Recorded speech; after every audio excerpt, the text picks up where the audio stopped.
Ito po kami nag-outing ng aking mga anak. Ayan yung dalawang bunso. Yan yung bunso namin guys. Si Tyrese. Tapos nag-enjoy sila. Ito nagpahangin sa dami ng panahon na nakalipas. Ngayon lang kami nakalabas. Ayan, sayo-sayo pa oh.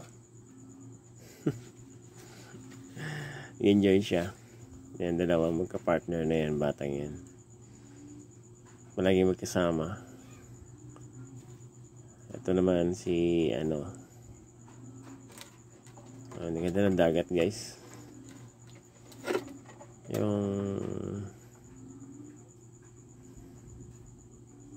Ayan na, kung ano-ano ginagawa eh. Oy.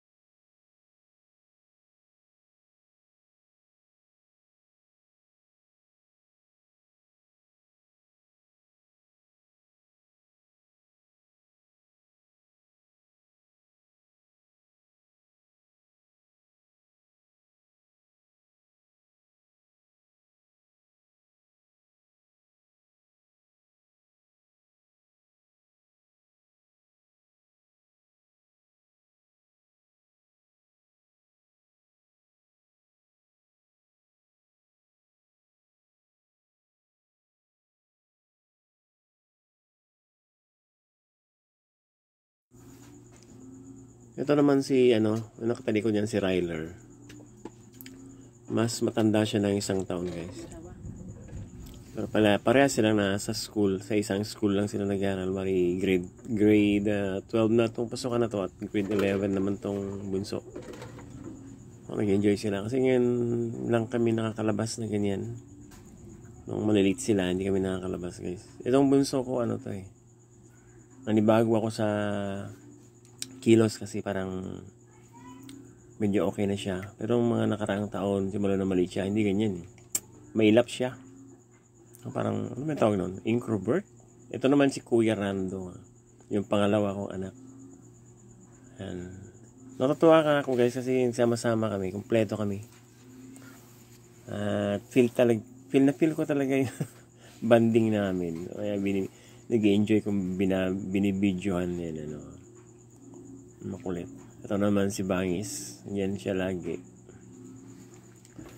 Nagkataon kasi guys na celebration ng grupo nila Bangis kasi sumali sila ng sayaw sa Purok kay Mito. Nag-champion sila ng Zumba dance nung nakaraang linggo pa. Pero ngayon lang sinelebrate. Ayan. Medyo naghiwalay kami ng pwesto kasi nga marami akong anak eh. So humiwalay kami ng konti, naglatag lang kami ng banig dyan. At kanina nagsugba-sugba kami ng kaninang baboy at saka isda. Although meron naman kaming share doon na pagkain sa grupo nila Bangis. So mamaya, una-una na kaming kumain eh. Gutom na kami. Hindi kami nagagahan guys, kaya pasensya na yung mga kasama namin kung nauna kaming kumain. Kasi gutom talaga kami. Mamaya siguro pag naghain sila doon, makukuha na lang kami ng ulam. Makikikain ulit. Itong bunso ko na to, nagulat ako ng tangkad eh. Tapos ayaw niya pagupit. Gusto niya mahabang buhok. Ginagaya niya yung mga Korean na style. Ganahan siya sa mga style ng Korean. Nagagalit kayong nanay niya. Naalibad ba lang sa buhok pero wala kami magagawa. Yan ang gusto niya. Bangis, nag-iinom siya, tumatagay kaming dalawa. Enjoy wala dyan yung panganay ko nandun banda, mamelala. Ayan yung panganay ko po, si Jeremy Ryle. Ayan, siya yung pinakamakulit nung panahon na bata pa sila. Pag may gusto yan, pag hindi mo binigay, lulupasay yan, iiyakin. Pero hindi ako nahirapan na ba ang anak ko tong bunso at saka yung kasama niya, si Ryler at saka Tyrese, kasi parang hindi ko na feel na meron akong anak na maliliit nung maliliit pa sila, kasi hindi sila nagrereklamo, hindi sila umiiyak, hindi sila nagpapasaway. Ewan ko, ganun talaga silang dalawa.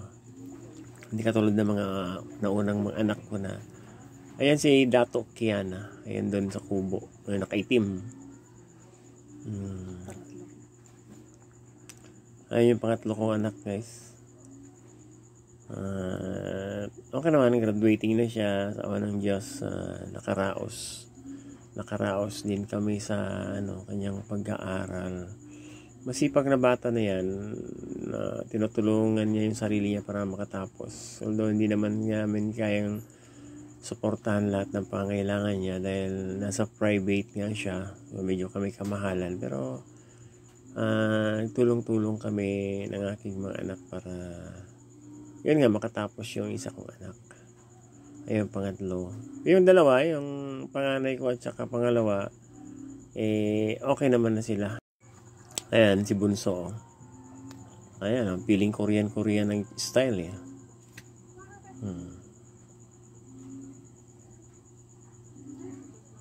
Ito pag nakakatulog to sa bahay, tutulog, hindi yan lumalabas eh. Akala mo dalaga. Hindi lumalabas, hindi nakikipagkapit bahay. Ayan, pumuputi sa kakukulong sa kwarto niya eh.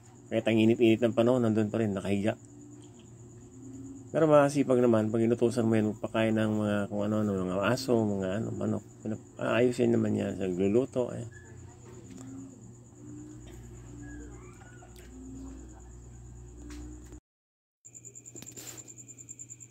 Ayan yung tagay sila kasi boring eh. Itong pangalawa ko, boring. Tagay ng alak, guys. Ito naman, bunso ko na to. Siya, bihira magsalita yan. Bihira magkwento. Hindi nga nagkukwento yan eh. Ano ko ba ng batang to? Mayroon ganun palang bata, guys. Introvert yata yun ang tawag. Basta hindi siya nagkukwento. Minsan lang pag tinanong mo yan, pag sumasagot yan, parang biglang sumisigaw. Kahit naririnig ka, pinatawag mo, hindi sumasagot. So pinababayaan ko na lang kasi pag hindi mo kilala, kasi yung bunso ko hindi mahilig magkipagkaibigan to eh. Tapos baka ma-misinterpret kasi din sa ibang lugar, kasi pag hindi umiimik, yan, kinukurso natin ng mga kabataan. Pero dapat yung mga ganun, huwag niyang pansinin, kasi may tao talagang hindi mahilig makipag-usap. May taong hindi tumitingin, nakayuko lang. Baka yung iba ma-misinterpret nila. Lalo na sa Manila, yung tipo bang sabihin, makisama ka naman dyan. So yan sa Luzon eh. Pag di ka nakisama sa grupo, pag-iinitan ka. Pero dito naman sa Mindanao, wala naman. Mababait naman ang mga tao dito. Hindi naman, pag hindi ka gustong makihalubilo, hindi ka naman nila pipilitin. Diyan kasi sa Luzon, may mga lugar kasi dyan na pipilitin ka. Kahit na ayaw mo na, yan, patagayin ka. Yan. Pipilitin ka talaga dyan sa Luzon. Mayroong mga ganong lugar dyan. Buti na lang dito sa Mindanao, hindi naman ganon. Mabait naman ang mga tao. Ganyan ang bunso natin. Hindi nagkasalita yan. Ganyan lang yan. At saka ayaw niya yung pinapansin siya lagi. Buti nga, hindi na nagmamas yan. Grabe oh, Brad! Pero pag kinausap mo, matino naman kausapin yan. Anong bata yun, hindi nagpapalik, hindi nagpapayakap. Parang mailap siya masyado. Pero ngayon, okay naman, biro nagbago yata. Siguro mayroon na itong niniligawan eh. Kaya medyo nagbago. Siguro na in love na rin to sa nagka-crush na rin. Yung mga bata. Hirap magpalaki ng bata guys, no? Hindi kasi nasanay sa barkada tong dalawang bunso. Hindi para sa yung mga naumuna kong panganay ko, yung pangalawa, pangatlo, and mahilig yan sa banding sa mga barkada.